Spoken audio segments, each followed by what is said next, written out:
চট্টগ্রামের আনোয়ারায় আলোচিত মা-মেয়ে হত্যা মামলার প্রধান আসামি প্রতিবেশী তেজু বড়ুয়াকে গ্রেফতার করেছে পুলিশ।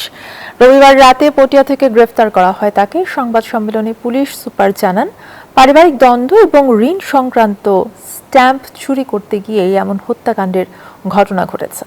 আবু জাবেদের ছবিতে চট্টগ্রাম থেকে নয়ন বড়ুয়া জয় রিপোর্টে বিস্তারিত।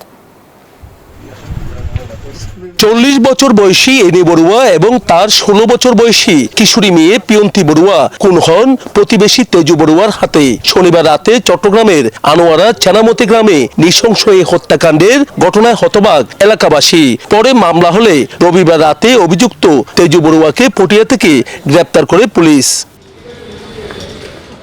সোমবার সকালে পুলিশ সুপার কার্যালয়ে সংবাদ সম্মেলনে হত্যাকাণ্ডের বর্ণনা তুলে ধরেন পুলিশ সুপার। জানান, প্রাথমিক জিজ্ঞাসাবাদে হত্যাকাণ্ডে জড়িত থাকার কথা স্বীকার করেছে তেজু বড়ুয়া।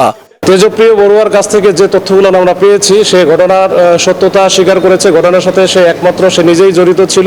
মৃত্যুর আগে এনি বড়ুয়া প্রতিবেশীদের কাছে খুনি তেজু বড়ুয়ার নাম বলে যান বলে দাবি এলাকাবাসীর।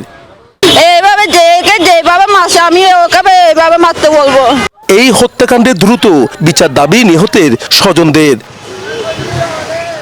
নয়ন বড়ুয়া জয়, নিউজ 24, চট্টগ্রাম।